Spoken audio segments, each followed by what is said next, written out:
Et bonjour à tous, on se retrouve aujourd'hui pour les résultats de Elimination Chamber 2023.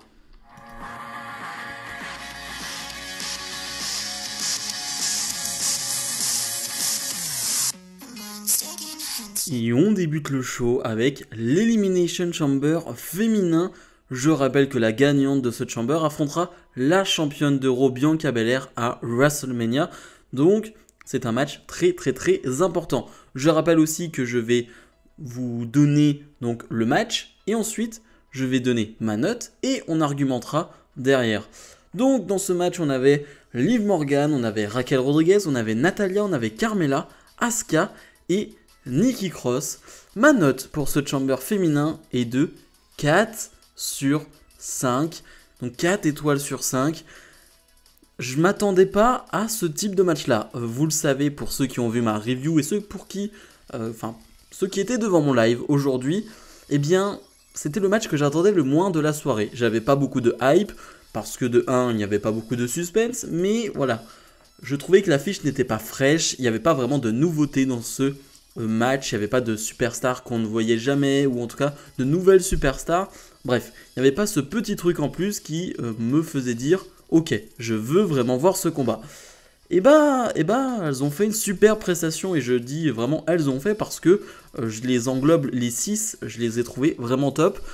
Même Carmella qui, voilà, peut-être la moins talentueuse des 6, eh bien a fait son boulot. Bien évidemment son boulot à la Carmella, mais elle l'a très bien fait. Très malin d'avoir fait débuter le match avec Liv Morgan et Natalya. Natalya qui vient du Canada, donc c'était très malin et surtout que les deux ont déjà catché à de nombreuses reprises. Elles s'entraînent ensemble, donc voilà, elles ont quelques basiques qu'elles connaissent par cœur et donc c'est plutôt sympa. Je crois qu'en troisième c'est Raquel qui rentre et donc on a pas mal d'enchaînements à 3. Alors il y a certains enchaînements qui sont un peu pato, qui sont un peu mous. Mais je souligne l'effort à ce moment-là parce que, eh bien, on essaye de créer des choses, on essaye vraiment de faire quelque chose de frais, on essaye de faire du catch, tout simplement. Et je souligne l'effort malgré le fait que ce soit un peu mou. Mais dans l'ensemble, après, avec les entrées d'Asuka, avec les entrées de Nikki Cross, eh bien, je trouve que ça va s'accélérer. On parlera aussi de la vitesse derrière parce que ça a été un point négatif ensuite, mais ça va s'accélérer dans le bon sens du terme. C'est-à-dire qu'on a vraiment des spots en veux-tu, en voilà, et c'est ce qu'on veut dans un chamber, c'est-à-dire que on veut du bon catch, c'est-à-dire que des bons enchaînements, mais on veut surtout des gros spots. Et en termes de gros spots, on a eu de bonnes choses avec une Raquel Rodriguez qui va passer donc à travers une cellule. On a forcément le sunset flip de Liv Morgan, impressionnant du haut d'une cellule. Pour le coup, j'avais jamais vu ça et c'était assez impressionnant. Et on le sait qu'elle le fait assez souvent, ce sunset flip, mais là, du haut de la cellule, c'était impressionnant et bien réussi pour le coup. Donc franchement, j'ai pris beaucoup de plaisir. Je ne vais pas parler des éliminations, etc., de qui elle a été éliminée en première, etc. Ça ne m'intéresse pas vraiment dans ce match-là. Juste parler de l'élimination de Liv Morgan qui a fait beaucoup parler parce que, eh bien, beaucoup la voyaient dans les deux dernières. Et non, elle s'est fait éliminer, je crois, en quatrième. Enfin, en tout cas, elle était... Non, il restait encore 4 personnes, il me semble, ou 3 personnes quand elle a été éliminée. Donc il y avait encore du monde, mais elle est éliminée alors qu'elle se prend 2 prises de soumission de la part de Asuka et de Carmella. Donc honnêtement, et de Natalya. Donc honnêtement, bon, c'est pas une grosse défaite pour Liv Morgan. D'ailleurs, elle n'abandonne pas, elle s'évanouit. Et d'ailleurs, je n'ai pas trop compris toute cette hype autour de Liv Morgan, que j'aime beaucoup d'ailleurs, mais c'est-à-dire que Liv Morgan, elle a perdu à Raw contre Asuka cette semaine. Elle a perdu, enfin à SmackDown, elle a perdu contre Asuka. À Raw, elle a perdu dans un match en équipe contre Asuka. Bref, elle n'était pas au top en ce moment et donc je la voyais pas forcément être dans les 2 dernières.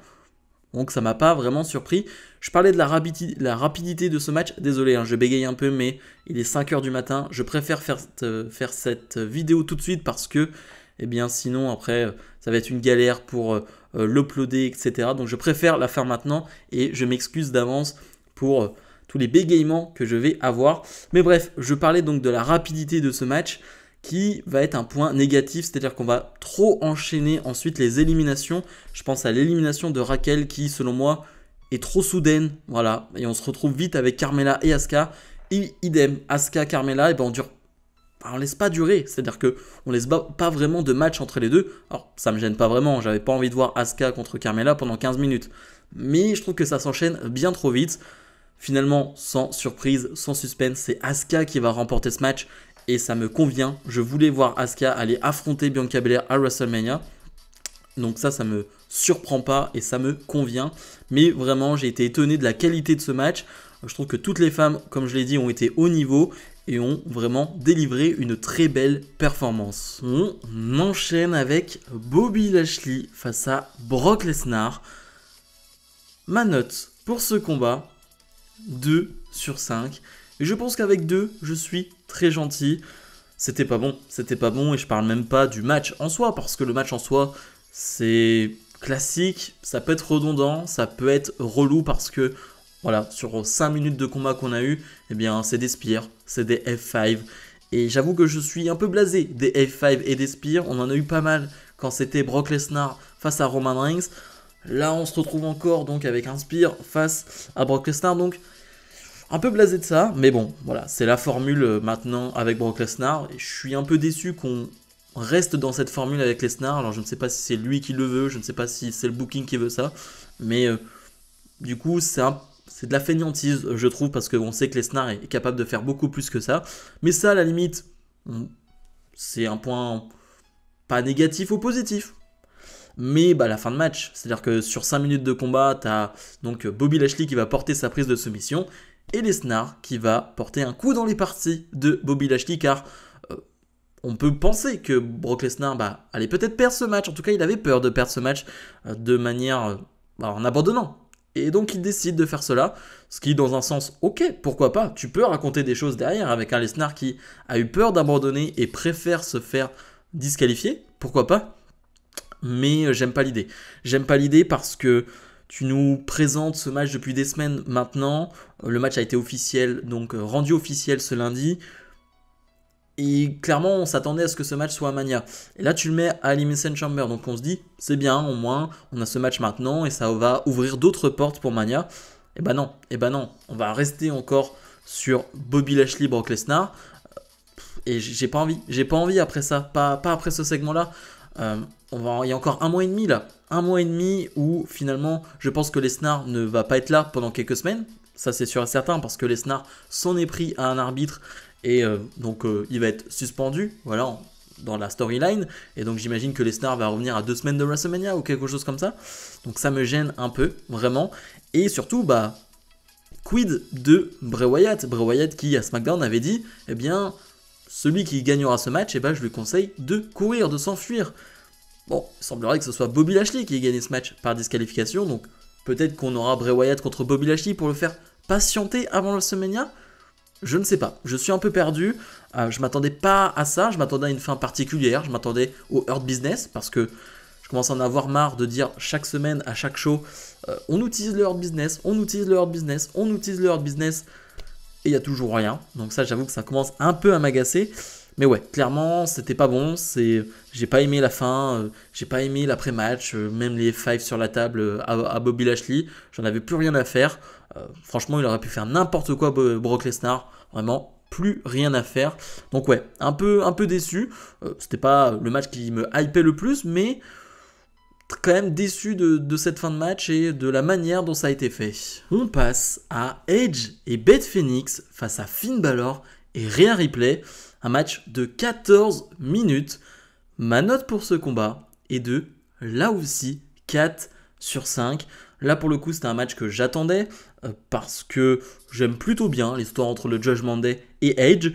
Et là, forcément, on avait l'ajout de Beth Phoenix, l'ajout de Rhea Ripley dans un même combat. Donc forcément, tu avais l'attraction Beth Phoenix face à Rhea Ripley.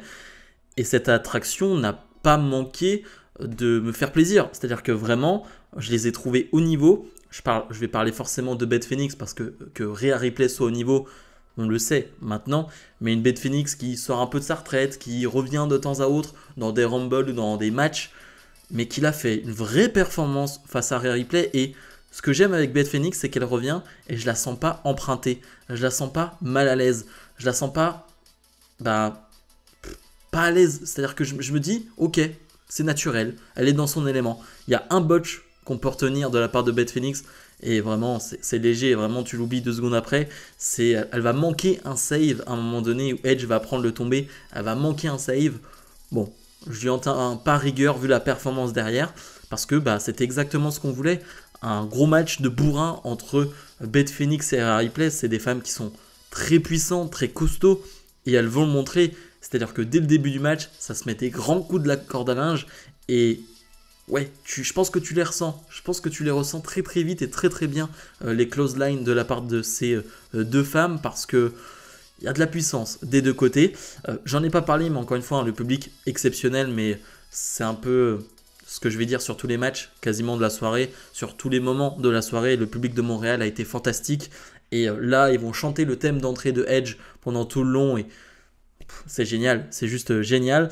Sur le début de match, on a vraiment un Dominic qui est omniprésent. Un Dominic qui va être, lui, très très hué par le public avec des FU Dominic, bien évidemment. Mais un Dominic qui joue très bien son rôle et qui est parfait dans ce rôle-là de gars qui intervient, mais qui est très chiant, qui est insupportable. Bref, il est très bon dans ce rôle-là et ça fonctionne vraiment parfaitement. On a une fin de match où finalement c'est les femmes donc qui ont été plus mises en avant, mais on va avoir un hot tag de Edge qui va te sortir un dive.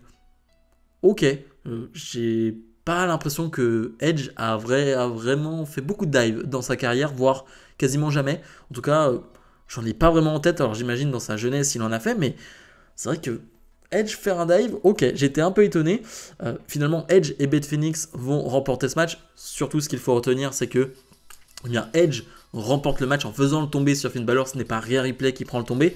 Même si j'avoue que si je dois être un peu négatif et si je dois retirer quelque chose de ce match, c'est que je n'aime pas trop le fait que Rhea Ripley s'en triche ou quoi que ce soit. C'est-à-dire que elle se fait avoir par Beth Phoenix et juste elle prend le finish de Beth Phoenix à l'extérieur et Rhea Ripley ne revient pas. Donc de manière légale, elle s'est fait prendre par Beth Phoenix et donc certes elle n'a pas pris le tombé, mais elle s'est quand même fait dominer. Mais bref, ça c'est pour l'histoire, pour que cette histoire continue. Et donc Edge et Beth Phoenix y remportent ce match. On peut imaginer quoi, comme on le dit depuis des semaines et des mois, le Edge contre Finn Balor à WrestleMania avec une grosse stipulation. On sait que là Edge va challenger le champion des États-Unis. Là, ce lundi à Raw, il l'a annoncé en conférence de presse. Mais voilà, on peut imaginer donc le Balor Edge à WrestleMania. Mais ce qui est sûr, c'est que c'était un très très bon match mixte. Et on n'en a pas beaucoup, on n'en a pas énormément. Mais je trouve qu'à chaque fois, on a de bonnes surprises. On passe à l'Elimination Chamber masculin. Un match qui était pour le titre de champion des États-Unis. On avait donc dans ce match un certain Bronson Reed, Johnny Gargano, Seth freaking Rollins, Montez Ford, Austin Theory et Damien Priest. Ma note pour ce chamber masculin est de 4,75 sur 5. Une note très très très élevée, mais qui est selon moi vraiment méritée. Avec du recul, c'était fantastique. Vraiment, c'était fantastique. Je dis que c'était avec du recul, mais c'était il y a à peine 2 heures. Mais c'était fantastique. C'était fantastique et j'ai vu un tweet que je trouve vrai. Je ne sais plus qui l'a tweeté d'ailleurs, mais qui disait tout simplement que ce match lui rappelait des gros matchs de l'époque NXT Black and Gold era. Et je suis plutôt d'accord. Et j'en avais parlé dans l'avant-match du fait qu'on ait beaucoup de superstars avec des profils différents, mais avec des profils qui vont être capables dans des matchs à plusieurs de briller, de faire des choses incroyables, d'avoir des spots fantastiques. Et ça rappelle forcément l'époque NXT Black and Gold era parce qu'on avait ce genre de match pour le titre nord-américain ou pour d'autres titres, mais on avait ce type de match là. Et vu les superstars qu'il y a dans ce match, ça me rappelle vraiment cette période-là. Et vraiment, c'était fantastique. Je vais répéter ce mot plusieurs fois parce que oui, ça l'était. Non, vraiment, il y a beaucoup de spots, il y a beaucoup de choses à dire. Je ne vais pas nommer tous les spots qu'il y avait dans ce combat parce qu'il y avait vraiment un enchaînement de spots dingue et ça n'aurait pas de sens de tous les citer un par un, vraiment ça n'irait pas. Mais ce que j'ai aimé par exemple dans ce combat, c'est le début de match déjà, où on retrouve Seth Rollins face à Gargano, un Seth Rollins qui était tout en blanc. Voilà, j'en ai pas trop parlé des tenues pour le moment, mais j'avoue que pour des gros PLE, j'aime bien quand il y a des efforts en termes de tenue, en termes vestimentaires. Seth Rollins qui est tout en blanc, ça rappelle de bons souvenirs, et j'avoue que j'aime beaucoup. J'en ai pas parlé chez les femmes, mais la tenue de Liv Morgan était cool, la tenue de Raquel aussi. Un peu déçu de celle d'Asuka, mais bref, c'est encore autre chose. Mais ouais, on commençait avec Gargano Rollins, donc ça partait plutôt bien. Et finalement, on a un Gargano qui va briller. On a un Gargano qui va faire sa meilleure performance, son moment marquant finalement dans le roster principal. Un moment qu'on attendait depuis maintenant des semaines, voire quelques mois maintenant. Un moment qui te ferait dire, ok, c'est Johnny Wrestling, ok, c'est Johnny d'NXT, ok, je peux vraiment être derrière Johnny Gargano, je peux croire en lui parce qu'il va faire vraiment une énorme prestation. Mais j'ai pas forcément envie de mettre Johnny Gargano à part parce que je trouve que tout le monde a été énorme. Vraiment, tout le monde a été incroyable. À commencer par Damien Priest. Damien Priest, il rentre dans le match. Fantastique aussi. Bronson Reed. Alors lui, bon, on a encore un autre niveau, mais je l'avais dit, c'était le gros gabarit de ce match. Donc il allait apporter sa touche, il allait apporter quelque chose d'unique. Et il l'a fait. Il l'a fait. Et il y a des combinaisons avec d'autres superstars, que ce soit en 2 contre 1, en 1 contre 2, en même 1 contre 3. Il va prendre 3 super kicks dans la tête pour qu'on l'achève presque. Mais il y a beaucoup de choses qui arrivent sur Bronson Reed et je le trouve génial. Je le trouve vraiment génial. Et peut-être un Austin Theory qui est le champion des États-Unis, un peu plus hors trait, mais dans son rôle. C'est-à-dire qu'on n'a pas un Austin Theory qui est là pour se montrer, pour être le gars dominant. On a un Austin Theory qui est plus là pour être dans l'opportuniste ultime, j'ai envie de dire, à la manière d'un Edge à l'époque. Je trouve qu'il est plus dans ce truc-là, dans ce côté-là, et je trouve que ça fonctionne plutôt bien, même si Austin Theory, il a quand même un bon moment où il arrive à porter sur ses épaules Bronson Reed. C'est pas donné à tout le monde. C'est vraiment pas donné à tout le monde, et je dis pas qu'il est facile pour le faire, mais en tout cas, tu sens qu'il peut bien le porter. Donc ça, j'ai trouvé que c'était un moment fort. Et bien évidemment, il y en a un qui va briller, mais encore une fois, j'ai pas envie de le mettre à part, mais bon, voilà.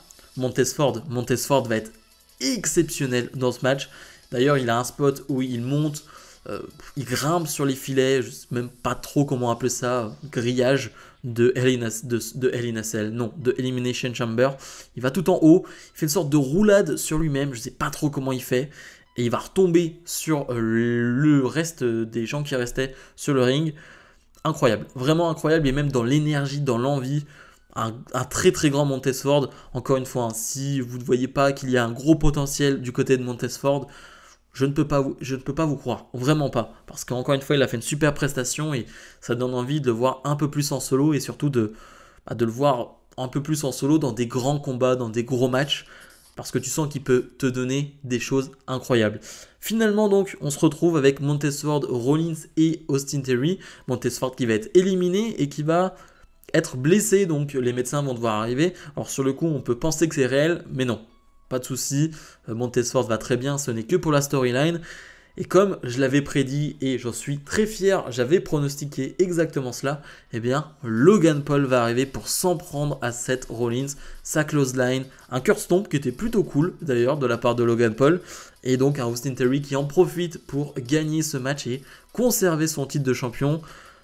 C'est bien, voilà, Austin Theory qui va aller jusqu'à WrestleMania au moins, je trouve que c'est plutôt une bonne chose, mais surtout, comme on s'en doutait, comme on le présageait, comme on le prédisait depuis quelques semaines, on aura bien Logan Paul face à Seth Rollins à WrestleMania. Je vais pas revenir dessus pendant des heures et des heures parce que j'en ai déjà pas mal parlé et on va avoir le temps d'en reparler, mais je trouve ça cool parce que là Logan Paul il arrive vraiment en tant que gros heel, il est insupportable, il arrive, il fait juste son petit truc, il vient là juste pour une minute, juste pour embêter Seth Rollins, pour le faire perdre. Parfait, le public de Montréal réagit parfaitement en le huant. Bref, je trouvais que ce match de A à Z, que ce soit la finalité, que ce soit le début, parfait.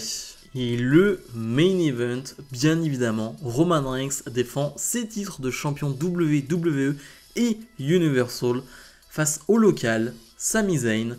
Ma note pour ce combat de 24 minutes est de 5 sur 5. Et ce qui est fou, c'est que j'ai mis 5 sur 5 et j'ai des critiques. C'est ce qui est dingue en fait dans ce match. C'est que bien évidemment, je vais pas vous parler de l'ambiance exceptionnelle pendant 20 minutes parce qu'on s'y attendait. Mais je crois que c'était encore au-dessus de nos attentes. Sami Zayn qui va être acclamé, qui va être... c'est même plus acclamé en vrai. Les gens sont debout pour Sami Zayn à chaque coup de poing et même quand il ne fait rien, à tel point que les 3, 4, 5 premières minutes du combat, t'as Sami Zayn et Roman Reigns qui se regardent sur le ring, qui ne bougent même pas. La cloche a sonné, mais le public va chanter. Que ce soit pour Sami Zayn, que ce soit pour dire des choses pas très sympas autour de Roman Reigns avec les FU Roman. Voilà, on en a eu beaucoup, des FU Roman pendant tout le long de ce main event. Même pendant l'entrée de Roman Reigns, c'est ce qui était dingue. Vraiment, faut le noter, c'est que pendant l'entrée de Roman Reigns, on entendait plus les chants, donc les cris des fans qui criaient FU Roman que le thème d'entrée de Roman Reigns. C'est ce qui est dingue, c'est pour vous dire à quel point il criait. Mais ouais, on a eu exactement ce que je voulais si on doit parler du match. C'est-à-dire que j'avais peur du fait que Roman Reigns soit trop en totale domination et que du coup, on s'ennuie un peu. Certes, le public allait réveiller tout ça et faire en sorte que les moments de domination, les phases de domination de Roman Reigns ne soient pas trop longues, mais finalement ça va. Finalement, ça n'a pas été trop long et je trouve que Sami Zayn est revenu à plusieurs reprises dans ce combat, même dominé. Et Roman Reigns a été parfait parce que forcément on va parler de Sami Zayn, des émotions qu'il nous a procurées dans ses yeux, dans son regard, dans ses expressions faciales. Mais Roman Reigns a été incroyable encore une fois dans le trash talk. Il y avait la femme de Sami Zayn qui était en ringside avec son enfant, si je dis pas de bêtises, ses enfants. Et Roman Reigns va faire que de lui parler, pendant tout le long du match. Et d'ailleurs, à un moment donné, Sami Zayn va reprendre le dessus, il va embrasser sa femme. J'avoue que je ne m'y attendais pas à ce moment-là. Mais c'est un petit moment, un petit détail, mais que j'ai trouvé vraiment sympathique. Mais ouais, Roman Reigns est parfait dans ce rôle-là. Et à ce niveau-là, personne ne peut l'atteindre, vraiment. En termes de trash talk, en termes de sérénité, de calme pendant un match. Et ouais, il est à un niveau que personne ne peut atteindre aujourd'hui chez WWE. Ça, c'est sûr et certain. Donc ça, c'est le point très positif. C'est toute l'histoire racontée, c'est toute l'émotion qu'on essaye de nous créer, de nous faire partager. C'est les tombées à 2,99 qui sont faites par Sami Zayn. On y croit un peu ou pas? Moi, de mon côté, j'y crois jamais. J'ai pas envie d'y croire parce que je le sais très bien, Roman Reigns ne peut pas perdre ses titres à un mois de WrestleMania. En tout cas, c'est ce que je me dis depuis des mois maintenant, depuis des semaines. C'est impossible. Sami Zayn ne peut pas. Mais pendant le match, peut-être qu'à une ou deux reprises, j'y ai cru. Et c'est pas forcément sur les tombées, sur les 2,99 que j'y ai cru, mais c'est plutôt sur les spots dont j'avais parlé. C'est les spots où les arbitres vont être au sol. C'est-à-dire qu'on va avoir un arbitre au sol pour la première fois. Triple H aime beaucoup ça, surtout avec la Bloodline. C'est des spots qu'on a beaucoup vus avec, finalement un arbitre qui est au sol et du coup il n'y a pas d'arbitre pour faire le tomber, quelqu'un peut intervenir, peut gêner un adversaire, bref. Triple H aime beaucoup ça. Finalement, premièrement, c'est Jimmy Uso qui va venir, qui va s'en prendre à Sami Zayn. Et donc, là, j'avoue qu'à ce moment-là, j'y ai cru au premier tombé de Roman Reigns qui fait 2,99 parce que Jimmy Uso avait enchaîné les super kicks et les splashs sur Sami Zayn. Donc, j'y ai un peu cru. On va avoir un deuxième spot avec un arbitre blessé encore une fois. Et là, finalement, c'est Jey Uso qui vient. Et là, ça devient intéressant. Et là, je me dis, ok, c'est ce que je voulais. L'arrivée de Jey Uso qui a quitté la Bloodline, qui, normalement, plutôt est du côté de Sami Zayn. Et c'est là où arrivent les critiques pour moi. C'est là où je sors un peu de ce match. Et encore une fois, j'ai mis 5 sur 5. Donc, voilà. Mais c'est à partir de ce moment-là où je suis plus trop dedans. Et l'après-match, on en reparlera vite fait de l'après-match parce que j'étais pas dedans. Mais c'est Jey Uso qui va vraiment pas faire de choix. C'est-à-dire que Jey Uso, on va lui donner une chaise. C'est Roman Reigns qui va lui donner une chaise en mode vas-y, frappe Sami Zayn maintenant. Jey Uso va s'écarter pendant quelques secondes et on va penser qu'à la manière d'un Sami Zayn, il va venir frapper dans le dos avec cette chaise. Donc Roman Reigns, il le fait pas. Alors, Roman Reigns, il va venir vraiment tête contre tête. Là, dire vas-y, fais-le, frappe-moi maintenant, qu'est-ce que tu veux? Et finalement, un Jey Uso qui est toujours dans cette hésitation, et ça ne me va pas. C'est-à-dire que cette hésitation, on l'a déjà eu, et j'aurais aimé un Jey Uso qui fasse un choix, en fait. Et il ne l'a pas fait. Il l'a pas vraiment fait. Et là, je trouve que c'est le spot facile. Vraiment, je trouve que la facilité a été prise, tout simplement, par Triple H. Parce que Sami Zayn va porter un spear malencontreux sur Jey Uso, alors qu'il voulait porter un spear sur Roman Reigns. Voilà, la facilité, vraiment, c'est pas embêté là-dessus. Roman Reigns qui va enchaîner avec un spear, 1, 2, 3, victoire de Reigns. À la limite, si ça se termine là-dessus, ça me va. Ça me va parce que je suis pas trop d'accord, pas trop aimé le moment avec Jey Uso, mais ça me va. On termine Vraiment, c'est même pas une bronca. Il y a le silence. Vraiment, le public est abasourdi, ne veut pas en voir plus. Et moi, si ça se termine là-dessus avec juste un Roman Reigns qui pose avec ses titres, avec un silence, ou qui juste prend le micro et dit maintenant acknowledge me, eh ben je me dis parfait, vraiment. Le problème, je trouve, c'est qu'après, eh bien forcément, Jimmy Uso va s'en prendre à Sami Zayn et Kevin Owens va arriver. Pas que je n'étais pas content de voir Kevin Owens, mais Kevin Owens qui vient après la guerre, Kevin Owens qui vient après la bataille. Pourquoi Kevin Owens ne vient pas 3 minutes plus tôt pour aider Sami Zayn? Alors j'ai vu certains dire, bah ouais mais Kevin Owens, bah il va pas venir aider Sami Zayn alors que finalement, enfin pendant le match, alors que Sami Zayn a été contre lui pendant des mois, et donc il va pas venir l'aider d'un coup comme ça. Sauf que finalement, c'est ce qu'il fait dans l'après-match. Vraiment, les deux coopèrent. Kevin Owens même s'écarte et laisse Sami Zayn porter son Helluva Kick sur Roman Reigns. Donc ça me gêne un peu. Ça me gêne un peu que Kevin Owens arrive comme ça, comme un cheveu sur la soupe, après le combat, alors que Sami Zayn avait besoin de lui pendant le match. Il n'a pas été là, il vient qu'après. Voilà, ça me gêne un peu toute cette construction de... Allez, après le match quand même, on termine sur un feel-good moment avec Sami Zayn qui va poser voilà, devant le public de Montréal. Ça me gêne un peu. Vraiment, ça me gêne un peu. Et je vais m'arrêter là-dessus parce que sinon, cette vidéo va durer 2 heures. Mais voilà, ça m'a un peu gêné. Le côté Kevin Owens qui arrive après la guerre et le côté feel-good moment. J'aurais aimé qu'on termine le show sur vraiment... pas du tout un feel-good moment, mais avec le grand méchant qui pose avec les titres. Voilà.